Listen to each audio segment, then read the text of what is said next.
Vida y obra de Marco Aurelio. Benvenuti. Hoy estamos en un nuevo vídeo del canal. Hoy vamos a tratar la vida del emperador filósofo Marco Aurelio. Marco Aurelio, nacido en el 121 después de Cristo, era hijo de una familia poderosa entre la élite romana, con raíces italianas e hispanas por parte de madre y padre respectivamente.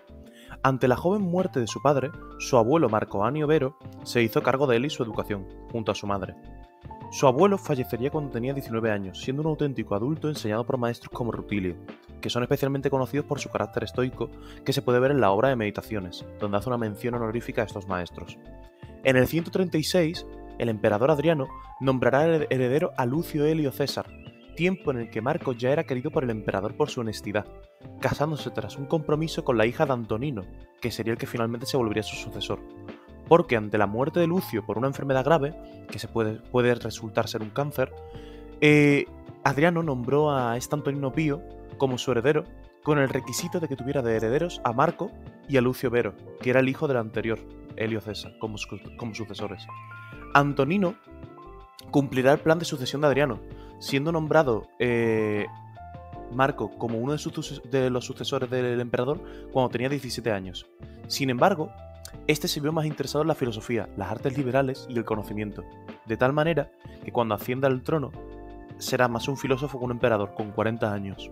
La información que tenemos de este tiempo viene de las cartas que tenía con uno de sus tutores más queridos, el intelectual Marco Cornelio Frontón, dejando claro su trabajosidad y su honestidad, así como un crecimiento del interés filosófico que empezó por pequeñas obras que él hacía en griego y en latín, a volverse un amante de los discursos de Epicteto, mientras empezó su carrera en tiempos de Antonino, siendo cónsul varias veces, así como teniendo el imperio proconsular, la tribunicia potestas y en general los rangos más altos del imperio que solo estaban por debajo del emperador, notándose la confianza en hechos como que se casó con su hija, Faustina, en el 145. Así, a la muerte de Antonino, ocurrió un suceso único. El Senado eligió solo a Marco como emperador, dejando a Vero apartado. Pero este se negó, diciendo que no aceptaría si su hermano Vero no era proclamado como emperador, porque traía una novedad, porque ya no se estaba asociando un heredero al trono, sino que se asociaba a otro emperador, se creaba un gobierno dual. Ante la necesidad de estar en varios frentes, se tenían varios emperadores. Estos tuvieron una excelente relación con la aristocracia senatorial, potenciando el orden ecuestre, es decir, la élite que podría entenderse como el equivalente a la burguesía en aquella época, y una renovación de la justicia, asegurando las fianzas y la alimentación del imperio, apoyado principalmente a los provincianos, lo que le generó una grandísima popularidad. Así, hubo 4 grandes frentes: el britano, donde ocurriría una rebelión y una invasión de los catos, un pueblo germánico, cosa que sus gobernadores logran aplacar; el oriental, donde los persas sasánidas, que son los sucesores políticos de los partos, debido a la decadencia habían caído, van a intentar recuperar los territorios del antiguo imperio persa, esas son sus reclamaciones, van a ser derrotados por Vero, y a la muerte de Vero, por desgracia, será Avidio Casio, uno de los grandes amigos de Marco, el que se encargue de derrotarlos, volviendo Mesopotamia un protectorado. Es decir, vuelve otra vez el dominio de Mesopotamia por parte de Roma, ¿vale? Junto a estos hay otros 2 frentes, siendo uno mucho más conocido que el otro, como son el Frente del Sur y el Frente Germano. El Frente del Sur se conoce muy poco. ¿Por qué? Porque el Frente del Sur es que el limes africano, que era una serie de fortificaciones y fortines, fue superado por un grupo mauri, de una tribu mauri. Y esta tribu llegaría hasta la Bética, es decir, hasta la actual Andalucía, saqueando y destruyendo muchas cosas. Así, el propio emperador va a tener que movilizarse allí porque, claro, está afectando a la economía directa del imperio por la producción de aceite de oliva que hay en la Bética. ¿Entendéis? Como dato curioso, Septimio Severo, que será emperador en un futuro, iba a ser gobernador de aquí, pero se le nombró gobernador de Córcega y Cerdeña por lo excepcional de la situación, ¿vale? En el caso del germano, estos germanos van a llegar hasta el norte de Italia, lo cual es preocupante, pues significa que han destruido toda la frontera, derrotando a todos primero en un conjunto y luego Marco, ya cuando gobernaba solo por la muerte de Vero, solo a cuados, marcómanos y sármatas, ¿vale? ¿Pero por qué murió Vero? Vero murió por una peste que es conocida como la peste antonina, que venía del oriente, ¿vale? El reinado de Marco en general fue un reinado complicado.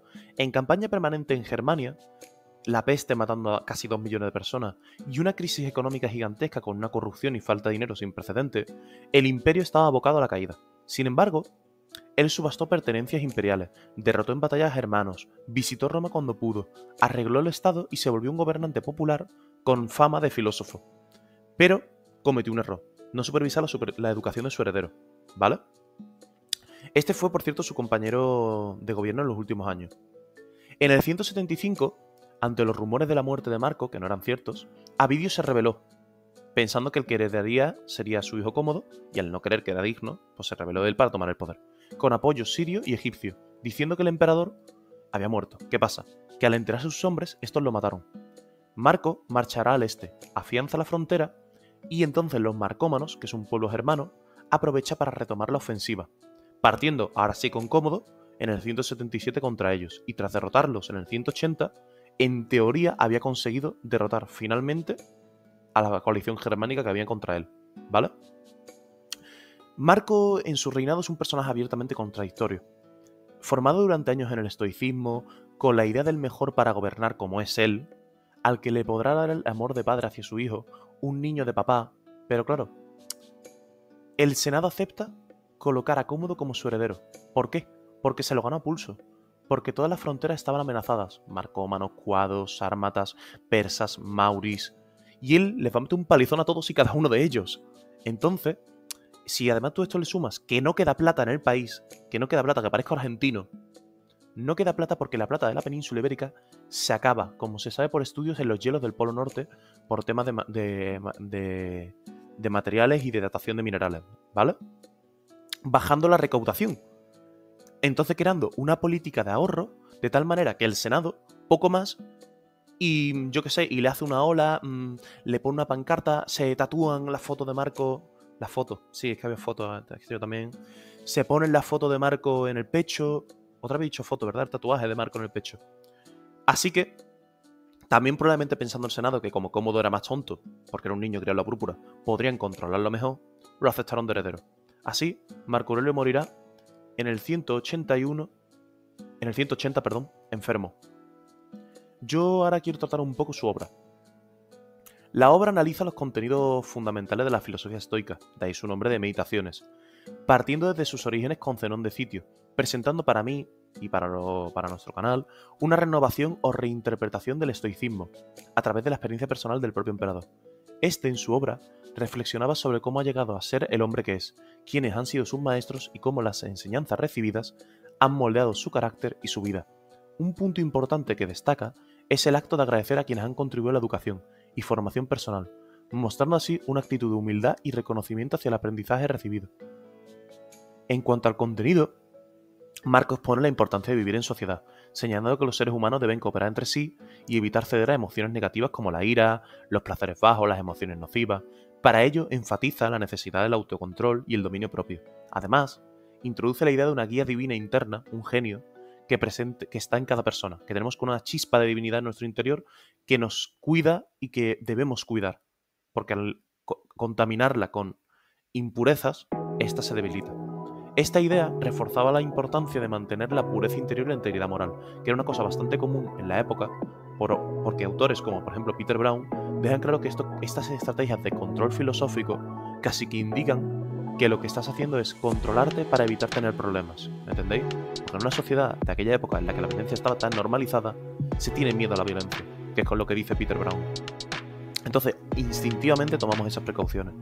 La obra también aborda temas sobre la senda de la vida y el cómo vivirla adecuadamente, resaltando virtudes como la paciencia, el respeto, la moderación, la honestidad y la paz. Según Marco Aurelio, no cultivar ninguna de estas virtudes acarrea consecuencias negativas en el futuro, pues toda acción tiene su repercusión. Otro tema relevante es la reflexión sobre la muerte y el olvido. Sostiene que todos, tarde o temprano, terminaremos en el olvido y al final solo quedaremos como cenizas. Esto lo lleva a una postura de bastante humildad, evitando el orgullo y buscando una muerte serena y en paz con uno mismo. El autor divide la obra en libros o capítulos, organizados a lo largo de diferentes momentos de su vida. Es una reflexión de un hombre ya envejecido, que ha vivido siguiendo la filosofía estoica desde joven, haciendo en primer lugar un repaso de lo que ha aprendido y luego el cómo vive y el cómo vivir conforme a los principios estoicos. Casi que es un libro para él, es un libro que se escribe a él mismo para dejarse en claro qué está haciendo. Además, va a destacar la importancia de la reflexión constante sobre nuestras acciones, como moderación, actuando con paciencia, honestidad y respeto. Finalmente, Marco, que fue ampliamente reconocido y alabado durante su vida, asume que tras su muerte su fama será efímera, como ya he dicho, y que eventualmente caerá en el olvido. Esto es una virtud esencial que tenemos que tener en cuenta, que viene de un emperador, de gente que se divinizaba, y de un hombre que fue divinizado por los siguientes emperadores. Dicho esto, no hay mucho más que contar aparte de su vida. Su hijo Cómodo fue todo lo equivalente a un mal gobierno. Su reinado representó el fin del gobierno de los buenos emperadores, como se les suele llamar a esa época, de los emperadores antoninos, o porque Cómodo básicamente arruinaría la hacienda y fracasaría diplomáticamente y políticamente en todos los aspectos, causando un declive del Estado romano que Marco no es que no haya tenido, sino que lograba contener. Así que con esto terminamos el vídeo sobre el emperador Marco Aurelio. Yo ahora quiero proponeros, por parte del canal, y creo que mis compañeros aquí presentes estarán de acuerdo, en presentaros los próximos vídeos que vamos a hacer. Estamos planteándonos entre un vídeo de Nietzsche, un vídeo sobre inventos, un vídeo sobre los mercenarios en la antigüedad, pero estamos bien barajando un poco.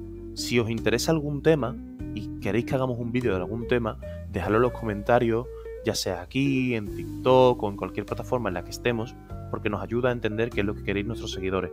Y al entender lo que queremos nuestros seguidores, todos estamos contentos. Tened un excelente día y espero que os haya gustado el vídeo. Buen día.